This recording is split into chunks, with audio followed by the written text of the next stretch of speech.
आज हम inverse trigonometry function का तीसरे पार्ट पढ़ेंगे। जो 2 पार्ट में हम लोग बेसिक पढ़ चुके हैं और आज हम चैप्टर शुरू करेंगे प्रतिलोम त्रिकोणमितीय फलन यानी इन्वर्स ट्रिगोनोमेट्री फंक्शन। हम लोग सबसे पहला देखेंगे, यदि इफ x बराबर sine theta then theta equal to sine inverse x हो जाएगा, क्योंकि साइन इधर से इधर आएगी तो इन्वर्स में हो जाएगा।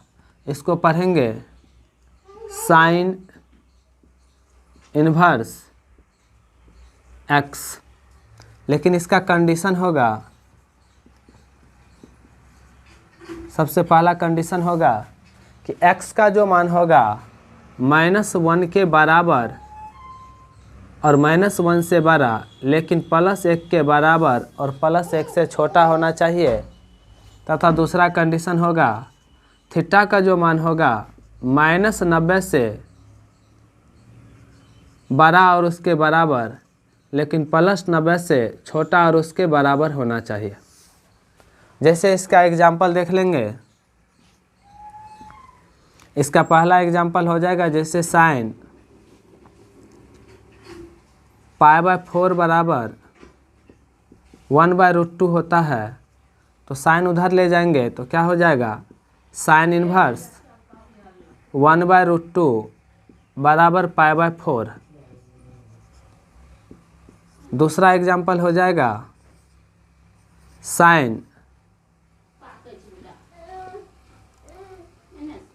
π/6 बराबर 1/2, देयरफॉर साइन इन्वर्स 1/2 बराबर π/6। देखिए x के जगह -1 और +1 के बीच है और पाई का मान -90 और +90 के बीच है थीटा का मान।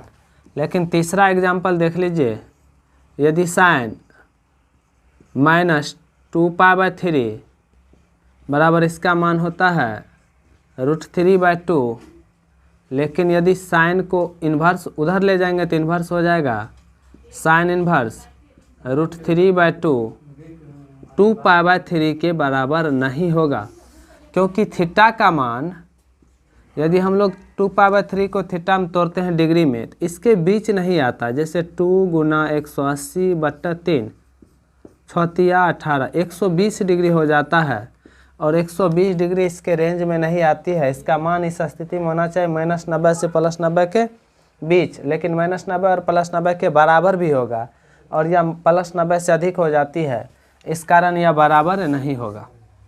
अब हम लोग पढ़ेंगे कॉस इन्वर्स के बारे में। कॉस इन्वर्स का क्या कंडीशन होगा, पहले इसका हम लोग स्क्रीनशॉट ले लेंगे।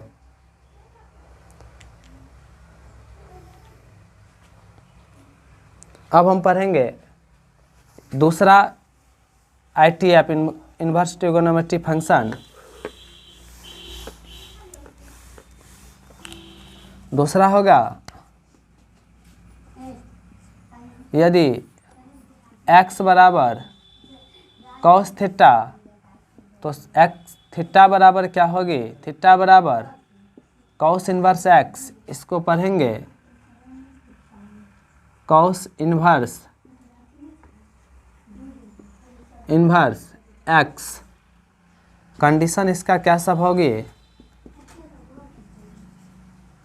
कंडीशन इसका होगा, पहला कंडीशन -1 के बराबर या बड़ा x का मान होना चाहिए, लेकिन +1 से छोटा और इसके बराबर।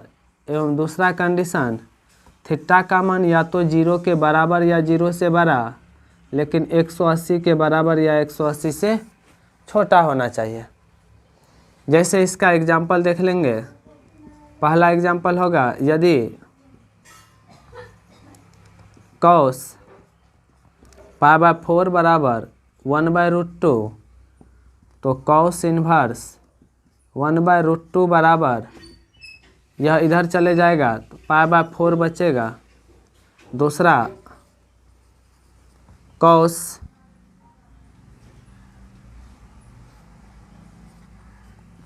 2π/3 बराबर या 2π/3 नहीं, 11π/6 बराबर 11π/6 बराबर हो जाएगा √3/2। लेकिन कॉस इन्वर्स जब उधर जाएगी कॉस, तो कॉस इन्वर्स √3 बराबर डज नॉट इक्वल टू 11π/6। पहले 11π/6 को तोड़ लेंगे तो देखेंगे इसके रेंज के अंतर्गत नहीं आता है। 11 गुना पाई के जगह 180/6, 6 6 और 6 3 18, यानी 30 बार में 30 गुना 11 330 डिग्री। लेकिन थीटा का मान 0 से 180 डिग्री के बीच ही होना चाहिए। 180 के बराबर भी हो सकता है और 0 के बराबर भी हो सकता है, इस कारण यह बराबर नहीं होगा। तीसरा एग्जाम्पल देख लेंगे हम लोग। कॉस π/6 इक्वल टू 1/2, इसीलिए कॉस इन्वर्स 1/2 इक्वल टू π/6। अब इसका हम लोग स्क्रीनशॉट ले लेंगे ताकि उतारने में आसानी होगी।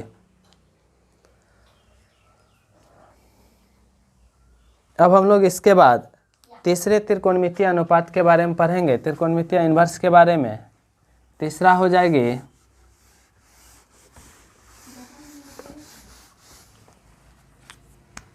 यदि x बराबर tan थीटा हो तो थीटा बराबर हो जाएगा tan इन्वर्स x। इसको पढ़ेंगे tan इन्वर्स x। कंडीशन इसका होगा x का मान -∞ से +∞ के बीच कुछ भी हो सकता है, यानी इसको कह सकते हैं कोई भी रियल नंबर हो सकता है, एवं थीटा का मान -90 से अधिक और +90 से कम होना चाहिए। इसमें ना -90 के बराबर और ना ही +90 के बराबर होगा, सिर्फ -90 और +90 के बीच होना चाहिए। इसका एग्जाम्पल हम लोग देख लेंगे। पहला tan π/6 बराबर 1/√3, इसीलिए tan उधर ले जाएंगे तो tan इन्वर्स 1/√3 बराबर π/6। दूसरा एग्जाम्पल हो जाएगा tan π/3 बराबर √3, इसीलिए tan इन्वर्स √3 बराबर π/3। तीसरा एग्जाम्पल हो जाएगा tan 3π/4 बराबर -1, इसीलिए tan इन्वर्स उधर जाएगा तो -1 बराबर 3π/4 होगा या नहीं, यह चेक करेंगे क्या -90 और +90 के बीच आता है कि नहीं। तो 3 गुना पाई का मान 180/4, 45 बार में कटेगा, 5 तिया 15 और 4 तिया 12, 1 13, 135 डिग्री, यानी कि -90 और +90 के बीच नहीं आता है। इसका अर्थ यह बराबर नहीं होगा। इसके बाद आगे पढ़ेंगे। इसका पहले स्क्रीनशॉट ले लीजिए, तब आगे का त्रिकोणमितीय अनुपात हम लोग पढ़ेंगे।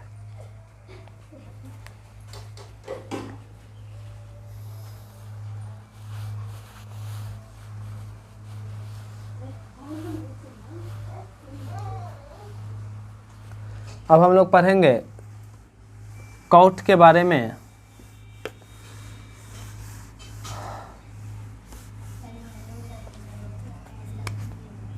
चौथा होगा यदि x बराबर कॉट थीटा तो थीटा बराबर कॉट इन्वर्स x। इसको पढ़ेंगे कॉट इन्वर्स x। इसका कंडीशन क्या होगा, सबसे पहले x का मान जो tan में था वही होगा, -∞ से बड़ा और +∞ से छोटा, यानी इसी को लिख सकते हैं ऑल रियल नंबर। और दूसरा कंडीशन होगा कि थीटा का मान 0 से बड़ा होना चाहिए लेकिन 180 डिग्री से छोटा होना चाहिए। थीटा का मान 0 से अधिक लेकिन 180 डिग्री से कम होना चाहिए। अब इसका पहला एग्जाम्पल हम लोग पढ़ लेंगे। कॉट π/4 बराबर 1, तो कॉट उधर जाएगी तो इन्वर्स हो जाएगा, इसीलिए कॉट इन्वर्स बराबर π/4 बराबर कॉट इन्वर्स 1 बराबर π/4। दूसरा एग्जाम्पल पढ़ेंगे। कॉट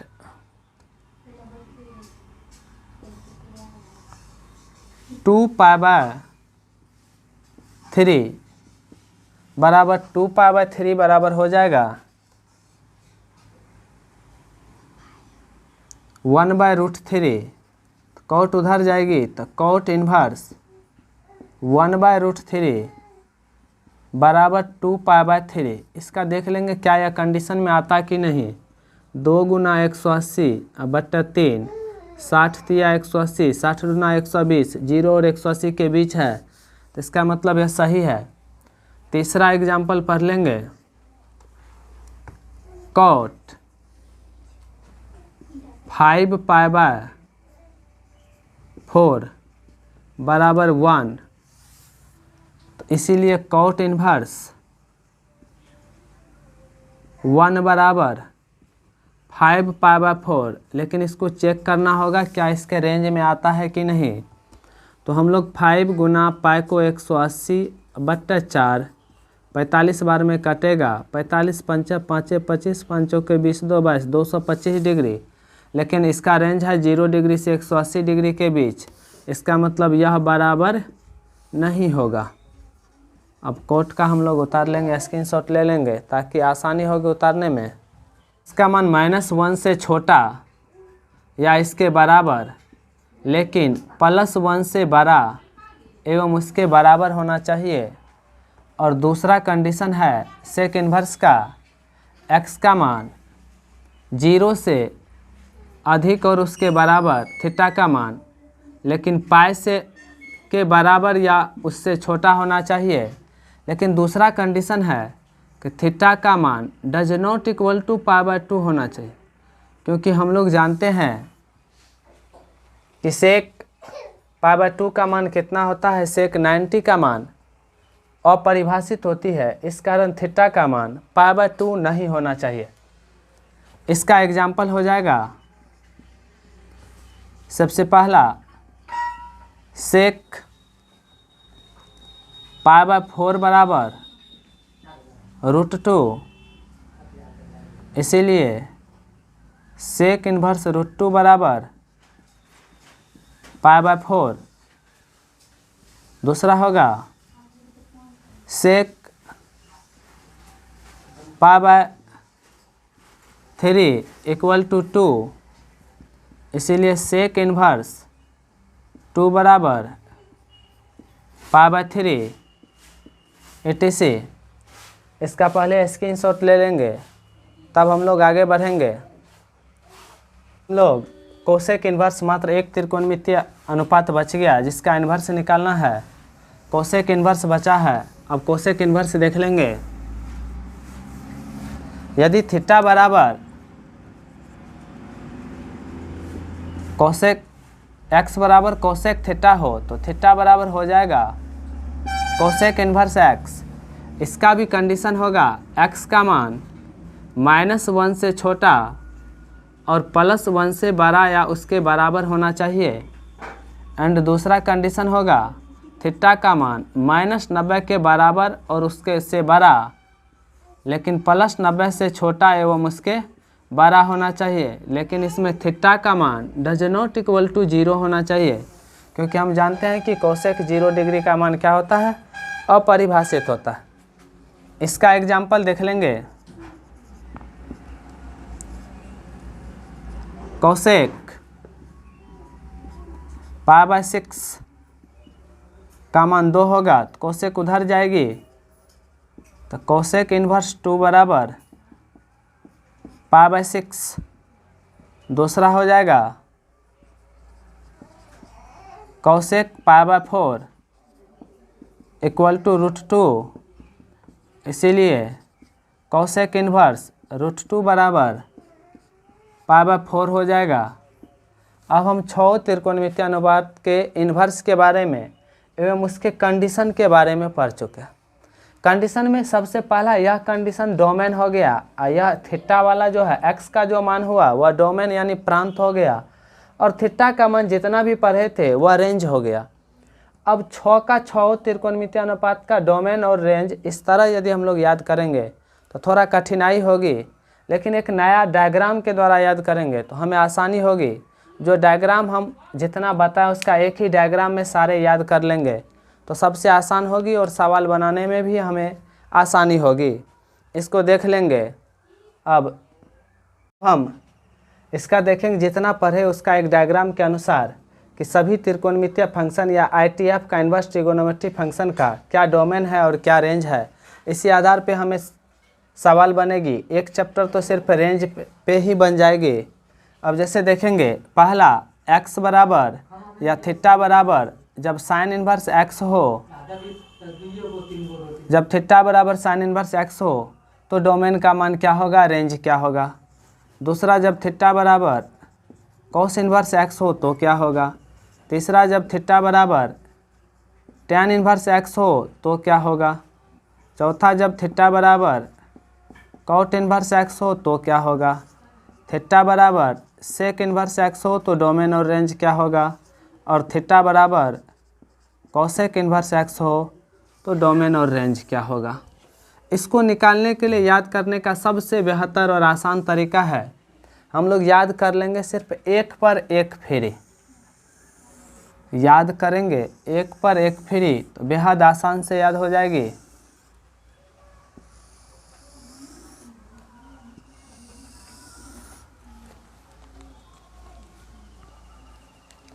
अब जैसे देख लेंगे साइन इन्वर्स x का डोमेन जो होता है -1 से बड़ा और इसके बराबर, -1 से बड़ा एवं इसके बराबर, लेकिन +1 से छोटा एवं उसके बराबर। क्या बताए डोमेन याद करने के लिए एक पर एक फ्री, तो जो साइन का होगा साइन इन्वर्स x का वही कोस इन्वर्स x का भी होगा। एक पर एक फ्री, एक याद रखेंगे साइन का, कोस भी याद हो जाएगा। दूसरा टेन का -इन्फिनिटिव से बड़ा लेकिन +इन्फिनिटिव से छोटा होना चाहिए। इसी को हम लोग रियल नंबर भी कह सकते हैं, ऑल रियल नंबर। और बताए थे एक पर एक फ्री, इसका मतलब जो टेन का होगा वही कोट का होगा, -इन्फिनिटिव से बड़ा और +इन्फिनिटिव से छोटा, या इसी को कर सकते हैं ऑल रियल नंबर। और सेक और कोसेक का सेम होगा, क्योंकि एक पर एक फ्री, सेक का याद रखेंगे कोसेक याद हो जाएगा। सेक का होगा बड़का से बड़ा और बड़का से बड़ा और छोटका से छोटा, तो बड़का इसमें +1 है, छोटका -1 है, तो सेक का छोटका से छोटा तो x is less than equal to -1, और बड़का से बड़ा x is greater than equal to +1। जो सेक का होगा वही कोसेक का होगा, x is less than equal to -1 और x is greater than equal to +1। इसको पुनः फिर देख लेंगे डोमेन याद करने का तरीका। एक पर एक फ्री याद रखेंगे, तो जो साइन इन्वर्स x का होगा वही कोस इन्वर्स x का होगा। साइन इन्वर्स x का -1 से बड़ा एवं उसके बराबर और +1 से छोटा एवं उससे के बराबर। कोस का भी वही होगा, टैन इन्वर्स x का ऑल रियल नंबर यानी -इन्फिनिटिव से +इन्फिनिटिव के बीच, वही कोट का भी होगा। एक पर एक फ्री।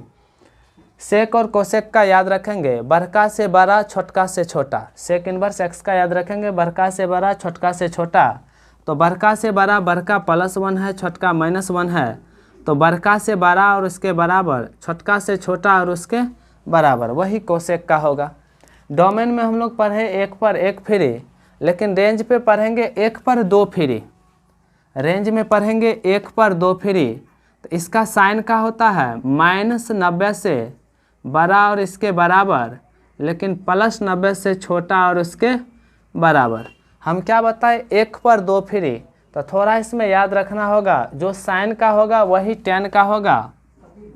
जो साइन का होगा वही टैन का होगा, लिख देंगे पहले टैन में, और वही कोसेक का होगा।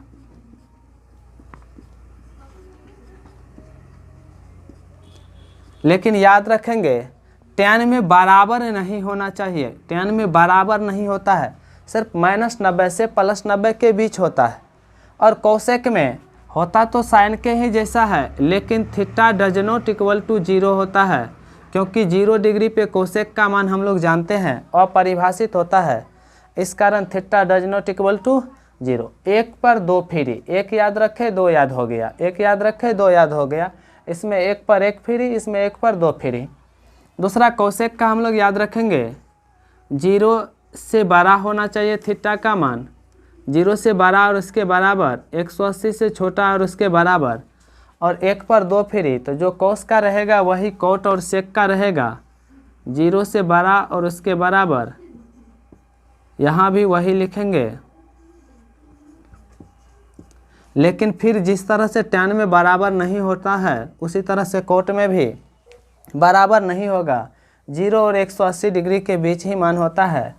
अब देखिए सेक इन्वर्स एक्स में बराबर तो होता है, लेकिन यहाँ यह सेम कोस के तरह होता है, लेकिन theta does not equal to π/2, क्योंकि हम लोग जानते हैं कि सेक 90 डिग्री का मान अपरिभाषित होता है, इस कारण थीटा π/2 के बराबर नहीं होना चाहिए। अब इसको हम अच्छी तरह से समझ चुके हैं, याद रख लेंगे, सीधा याद रखेंगे डोमेन में 1 पे 1 फ्री और रेंज में 1 पर 2 फ्री। फिर से देख लीजिए एक बार, साइन इनवर्स एक्स का -1 से बड़ा और उसके बराबर, लेकिन +1 से छोटा और उसके बराबर होना चाहिए। कॉस का भी वही होना चाहिए। टैन इनवर्स और कोट इनवर्स एक्स का कोई भी रियल नंबर हो सकती है, इस कारण इसको लिख सकते हैं -∞ से बड़ा और +∞ से छोटा। सेक इनवर्स एक्स और कोसेक इनवर्स एक्स का सेम होगा, क्योंकि 1 पर 1 फ्री। लेकिन इसको याद रखने का तरीका, बड़का से बड़ा और छोटका से छोटा, तो बड़का से बड़ा तो बड़का +1 और छोटका -1, तो बड़का से बड़ा x is greater than equal to +1 और छोटका से छोटा x is less than equal to -1। यही सेक और कोसेक का होगा। फिर रेंज जो साइन इन्वर्स का होगा 1 पर 2 फ्री, वह याद रखेंगे थोड़ा, जो साइन का होगा वही टैन का होगा, वही कोसेक का होगा। लेकिन साइन और कोसेक का सेम होगा, सिर्फ फर्क होगा इसमें कि थीटा 0 नहीं होना चाहिए कोसेक में, और टैन में बराबर नहीं होगा दोनों में। फिर जो कोस का होगा वही सेक का होगा और कोट का होगा, लेकिन कोस और सेक सेम होगा, लेकिन सेक में देख लेंगे थीटा बराबर नहीं होना चाहिए π/2 का, थीटा बराबर नहीं होना चाहिए π/2 का। और कोट में देखेंगे कि 0 इज लेस, यानी 0 से अधिक और 180 से कम होगा, इसके बराबर नहीं होना चाहिए। अब हम इसको अच्छी तरह से समझ चुके हैं। एक बातें जान लीजिए, नोट में जो रेंज होता है उसी को मुख्य शाखा मान भी कहा जाता है। जो ITF का जो रेंज होता है, ITF का मतलब इन्वर्स ट्रिगोनोमेट्री फंक्शन, ITF के रेंज को मुख्य शाखा मान भी कहते हैं, मुख्य शाखा मान भी कहा जाता है। इसका हम लोग स्क्रीनशॉट ले लेंगे ताकि हम लोग को आसानी होगी उतारने में। हम कुछ नोट पॉइंट के बारे में जान लेंगे जो मुख्य बिंदु है।